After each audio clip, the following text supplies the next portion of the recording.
Welcome back to Tech Rants. My name is Q, and today we're going to be talking about what you might want to consider when purchasing a new computer. Stay tuned.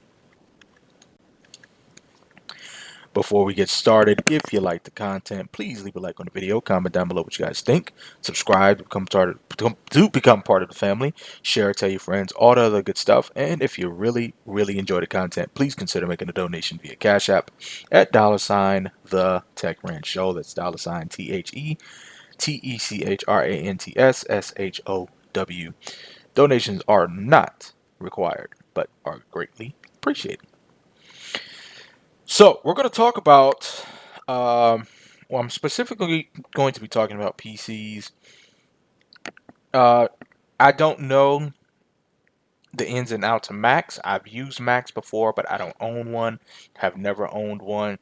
But I can give some advice on that if you want me to. So if you guys want me to make a video about that, just leave a comment down below and we'll go ahead and talk about that. So today we're going to be talking about PCs, Windows PCs, and yeah, so we're going to cover some things. We're going to cover RAM, processor, desktop, laptop, and yeah, those are the main things. Disclaimer, I don't know too much about the processors. I can, but as far as definitely when it comes to like AMD versus Intel, but we're going to try my best. So we're going to first talk about whether you need a desktop or a laptop. Well, first of all, it would depend on what you're doing. I've had both. I wanted a desktop for the flexibility, but it turns out, desktop. I wanted a laptop for the flexibility and the portability, but as I've sat here and I've taken time and I've learned, I'm actually happier with a desktop. Yeah, I know they're not as portable and things like that, but a desktop, it just brings you. You can get a lot more work done. I feel like I'm more productive at a desktop, and I just feel like a desktop is an overall better pick for me. But of course, if you're someone who's constantly on the move, you like the portability, you might want to do work from bed, things like that. Laptop will definitely be, purposeful for you. But keep in mind when you are looking for something more powerful, you're going to end up paying more money getting the same power out of a laptop than you would out of a desktop. So that's something to consider there. Typically, laptops are more expensive than desktops. Desktops tend to be cheaper and can offer more power.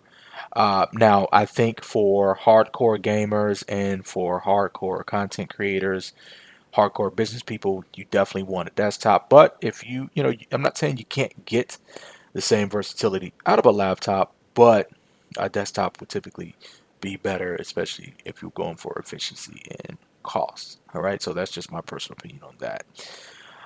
When it comes to RAM, so if you look at multiple sources, people feel like 8 gigs is the bare minimum. You can still find some 4 GB RAM PCs. I don't recommend it. I think that's for the basic of the basic, or maybe you just want to get a little something for your children. I feel like 8 gigs is the bare minimum. You can maybe do some web. You can do some web browsing, maybe a couple office applications, maybe something for school, things like that.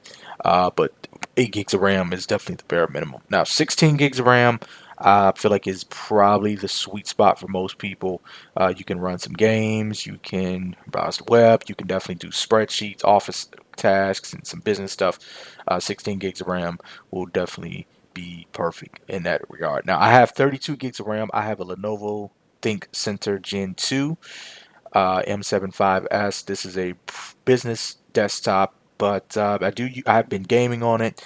I've been editing things like that past few days, and 32 gigs of RAM is kind of overkill. I've never used close to 32 gigs of RAM, at least not yet, but I haven't pushed it.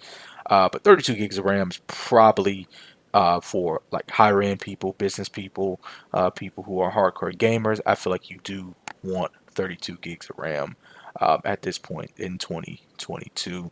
And anything above 32 gigs of RAM is overkill unless you're like a hardcore, like even above average hardcore gamer or above average content creator or some type of video photographer, things like that. I feel like, then you want to go 32, above 32, so 64, 128, whatever, but that's just me, my personal opinion. Now, when it comes to processors, I'm not the biggest thing on processors. I have mainly used the Intel Core i5 for the past few years. But this desktop here has an AMD Ryzen 5 Pro, and it is comparable to the 5Z Pro from Intel. So it's definitely can hold more, business applications. It can handle gaming a little bit better. It's just overall better well suited. And I think it's a pretty good processor. Now, of course, if you want something that's ultra powerful, then you can get the Ryzen 7s or the Intel i9s, maybe the Intel 7, Core i7. But for most people, the AMD Ryzen 5 or 5 Pro or the Intel i5 should suffice majority of people. But unless you're a hardcore power users, content creators, things like that, then you go ahead and spring for the i9 or the AMD Ryzen 7 or something like that. But right now, the i5 or the AMD Ryzen 5 should be suitable for most people. Now, like I said, when it comes to the processors, I'm not that keen on the processors because I typically stick with the same thing. But with this AMD Ryzen 5 Pro, I have not had any major issues. I'm not. This is my first AMD Ryzen computer, and we can sit here and have the debate. But so far, it works for me.